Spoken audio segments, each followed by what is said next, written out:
O tão aguardado vídeo da reunião ministerial de 22 de abril não trouxe uma bala de prata política nem grandes novidades, mas expôs as entranhas autoritárias do governo Bolsonaro.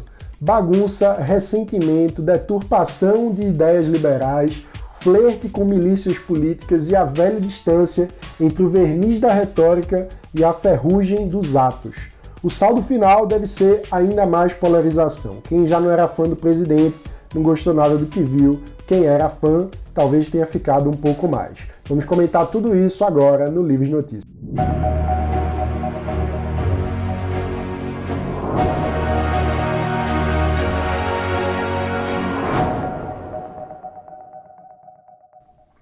Antes de entrar no mérito de alguns pontos que foram levantados durante a reunião, é inevitável tratar da bagunça da reunião, né? Tem muita gente reclamando dos palavrões. Eu acho que essa é uma questão lateral, uma questão menor, até é um sintoma de um problema que é mais sério, mas está longe de ser o problema em si, né? A questão que importa é a falta de compreensão do papel do poder executivo numa democracia liberal. E aí eu acho que dá para pensar a comunicação, inclusive do ponto de vista da comunicação política, que é a minha área de especialidade. E aí vale lembrar que a reunião ministerial é também um gênero textual, né? Um gênero de comunicação, ou seja, ela tem características comunicacionais próprias, que são socialmente acordadas, que existe uma expectativa social sobre como ela deve ser, e isso passa pelo fluxo de informação, pelo turno de fala, pelas linhas-chave que guiam o desenvolvimento da conversa, se tem começo, meio e fim. No caso de uma reunião ministerial, se tem plano de trabalho, meta, indicador, deliberação, ajuste, articulação entre as diferentes pastas ministeriais. Isso tudo numa perspectiva mais ortodoxa, seria também esperado que estivesse acompanhado de uma certa liturgia no vocabulário, digamos assim. Mas no fim das contas, como eu disse, os palavrões são o de menos. É falta de educação? Claro que é, mas as pessoas votaram em Jair Messias Bolsonaro. Todo mundo sabia o que esperar dele nesse sentido. Então, isso é o de menos, não é a questão. Inclusive, os palavrões poderiam ser perfeitamente estar numa reunião dessas e não modificar estruturalmente o propósito ou a eficiência da reunião. Em comunicação importa muito a eficiência, se as pessoas estão entendendo, se aquela mensagem está caminhando para algum lugar e está proporcionando um entendimento comum dos temas, né? Então, o grande ponto é que uma reunião ministerial é um dos principais atos concretos de exercício do Poder Executivo. É o momento do presidente nortear o trabalho dos ministros, arbitrar eventuais tensões entre eles, alinhar o cronograma e, sobretudo, fazer o trabalho avançar. E no setor privado tem muita reunião tensa, existe palavrão, mas tem um foco na eficiência, né? Existe cobrança de resultado, mensuração de indicadores e alinhamento de estratégia.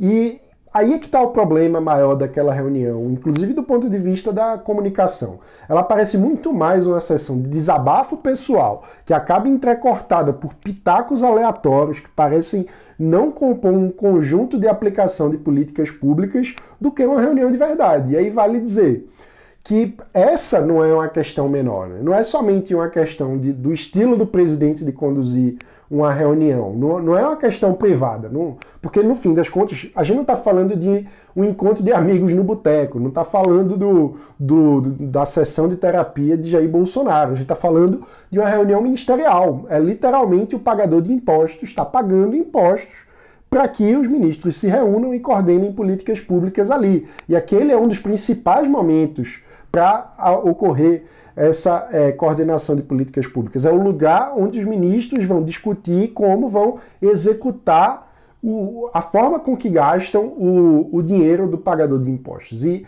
se aquele modelo caótico fosse uma reunião de condomínio, já seria muito ruim. Se fosse uma reunião de Grêmio Estudantil do ensino médio, eu participei de Grêmio Estudantil do ensino médio, jamais aceitaria participar de uma reunião caótica naqueles moldes. Porque isso não anda, não é produtivo, não tem clareza, não vai para frente, não acaba gerando nada concreto. Então, que aquilo seja uma reunião ministerial e ainda por cima uma reunião ministerial num contexto da maior pandemia do século, onde é fundamental que o governo seja eficiente nas políticas públicas para com isso evitar mortes, aí é um desastre. Agora, falando da pandemia, é impressionante como ela ocupou um espaço muito lateral na reunião. Quase não se falou sobre a pandemia. E vale contextualizar que aquela foi a primeira reunião após a demissão do ex-ministro Henrique Mandetta. Então, era a estreia de Nelson Teich como ministro da Saúde. Mas, claramente, o combate à pandemia ficou em segundo plano. E seria um momento fundamental de integrar o ministro no conjunto de ações do governo sobre a pandemia. Só que fica claro que esse conjunto de ações não existe concretamente, não está articulado, né? E o pior é que a abordagem da pandemia que ficou mais presente na reunião foi como um pretexto de teorias da conspiração, e com um arsenal amplo delas, desde um plano de dominação chinesa e de influência chinesa no mundo inteiro, inclusive no Brasil, até um tratamento das políticas de isolamento social coordenadas principalmente pelos governadores e prefeitos como um plano de imposição de uma ditadura. Então é uma coisa surreal, né? Aí vale dizer que é óbvio que os excessos dos governos locais, governadores e prefeitos, precisam ser observados e combatidos. O Livres tem feito isso, tem atuado efetivamente contra o uso da força pelos governos, inclusive. Tanto no nosso documento, propondo 8 eixos de combate à pandemia, como em diversas notas técnicas, inclusive em ações judiciais, o Livres tem falado muito sobre a necessidade de que o Estado tenha uma postura de coordenação e liderança, de modelação de incentivos, de cooperação e não de imposição da força, que além de ser violento e de violar direitos, também é ineficiente, não dá certo.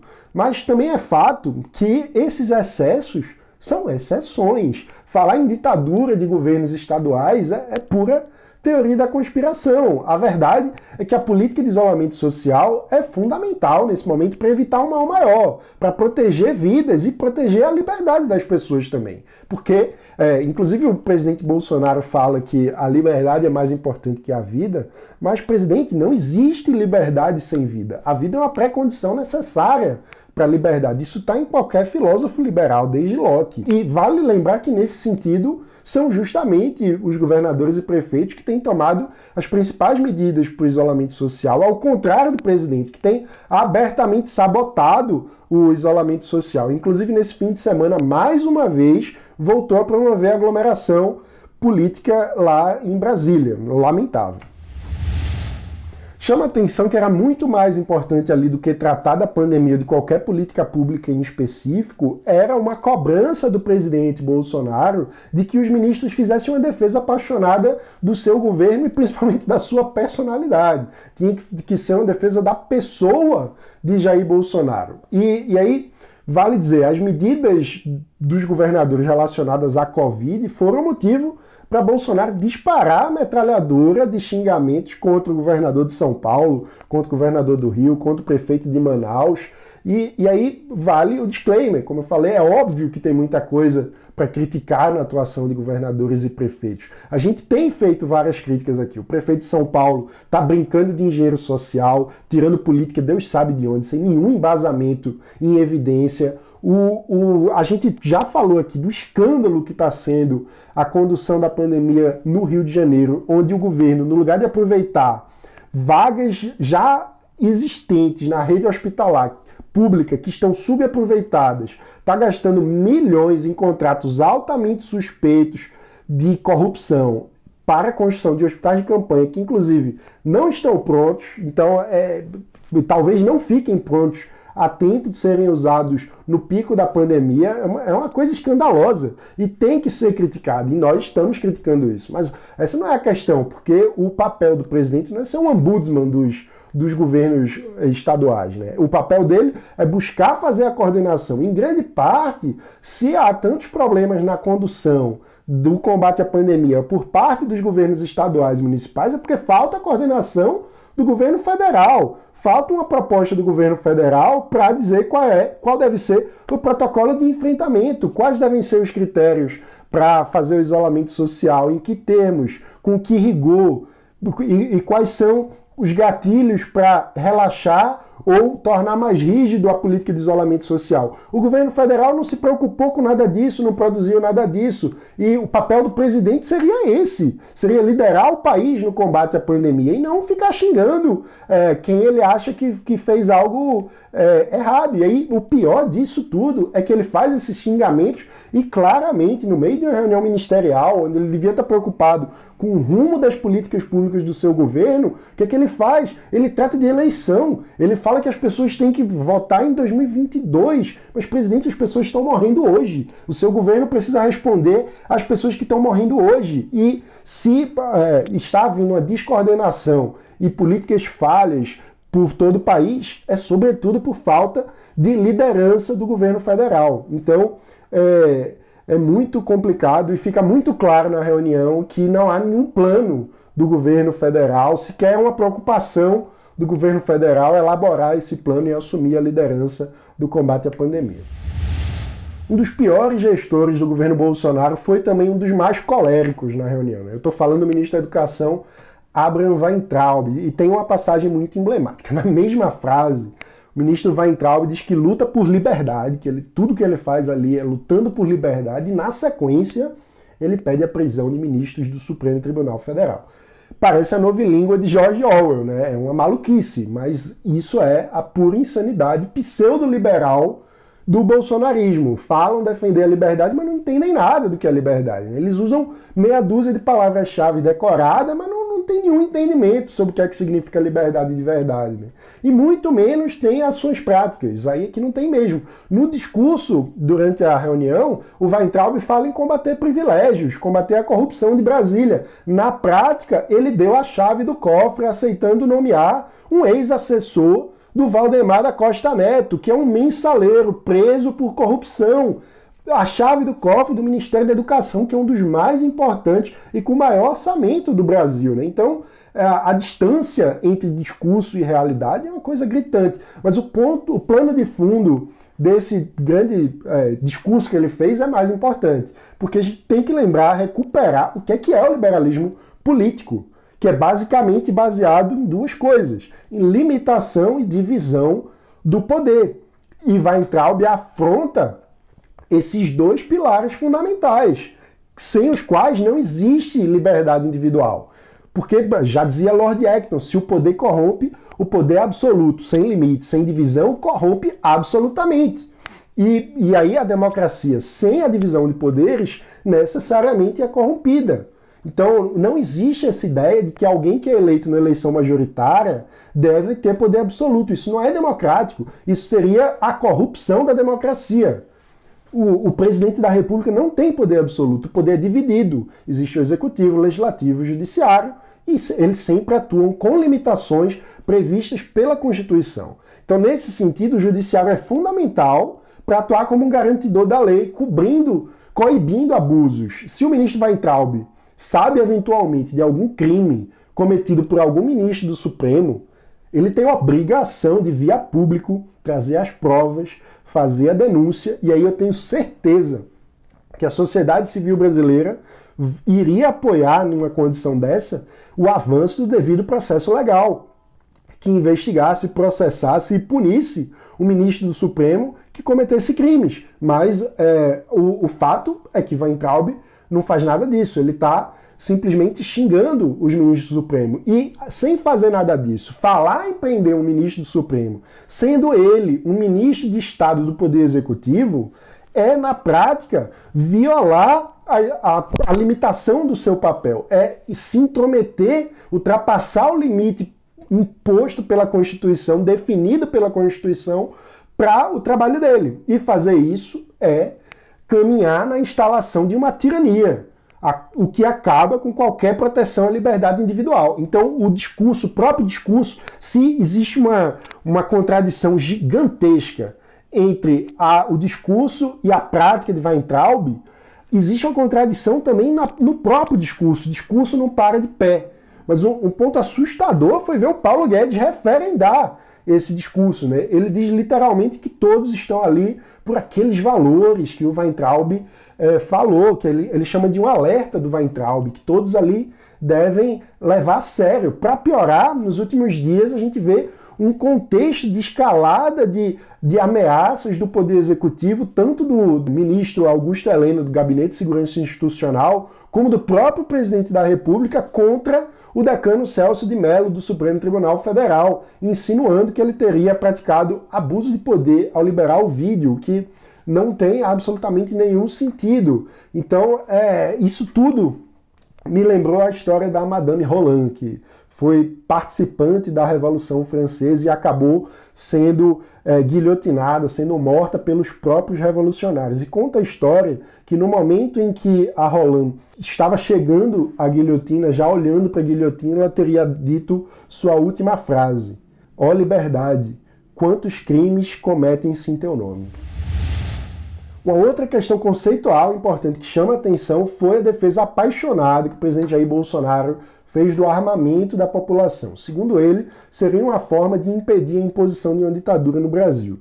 Mas vale lembrar que a gente está falando do presidente que diz que nunca teve ditadura militar no Brasil e que também dizia que havia uma escalada de uma ditadura gay, né? Seja lá o que isso quer dizer. E ele falou isso de impedir a imposição de uma ditadura num contexto de combate às medidas de isolamento social coordenadas, lideradas por prefeitos e governadores. Ou seja, o argumento para a liberação das armas de Bolsonaro não seria uma questão de direito à autodefesa, de direito individual, como o Livres, inclusive, defende no nosso estatuto, com enorme variedade de visões internas dentro do Livres sobre como regular esse direito, mas é um direito importante a autodefesa.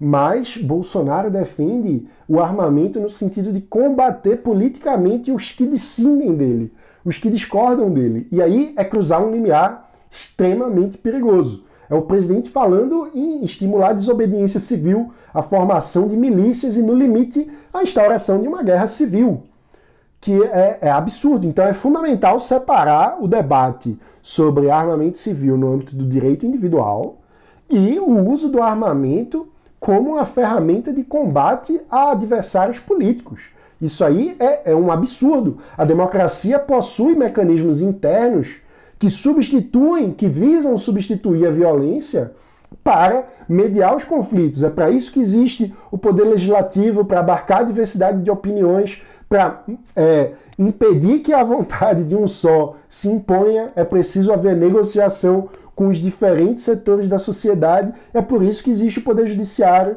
para coibir limites. Então, lidar com os dissidentes na base da bala e não na base da política, como insinua Jair Bolsonaro, é coisa de tirano.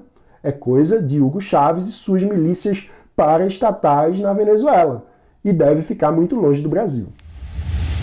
Outro ponto da reunião que chamou muita atenção foi a fala do ministro da Economia, Paulo Guedes, sobre a privatização do Banco do Brasil. Ele diz que o Banco do Brasil está pronto para ser privatizado. Nas palavras dele, tem que vender essa porra logo. A gente concorda, ponto para ele, tem que vender logo mesmo. Mas aí vem a pergunta, se ele é o ministro da Economia e acha que tem que vender essa porra logo, por que não vende? A resposta é uma só, porque o chefe dele não deixa. Porque o chefe dele é um corporativista contra privatizações. E aí é fácil entender por que o Paulo Guedes usa esses termos na reunião. Ele tenta ser enfático, ele está quase implorando para o presidente Bolsonaro que perceba a urgência, a necessidade de privatizar o Banco do Brasil. Então, vamos dizer, nesse ponto aí, Bolsonaro, deixa o homem trabalhar. Vamos vender essa porra logo. Infelizmente, ao que tudo indica, é pouco provável que Bolsonaro deixe o homem trabalhar. E aí, mais uma vez, é uma retórica pseudo-liberal reduzida a palavras-chave que, na prática, acabam vazias de sentido.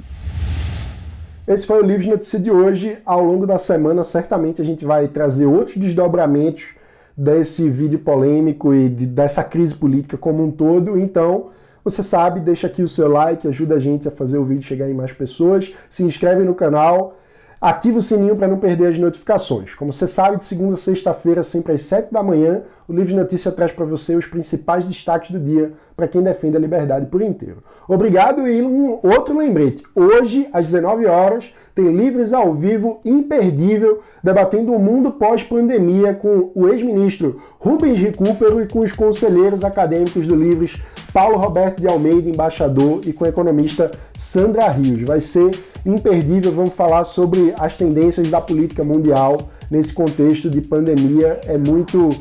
Vai ser uma conversa muito instigante, com certeza. Eu vou estar mediando e espero contar com a sua audiência também. Obrigado e até mais tarde.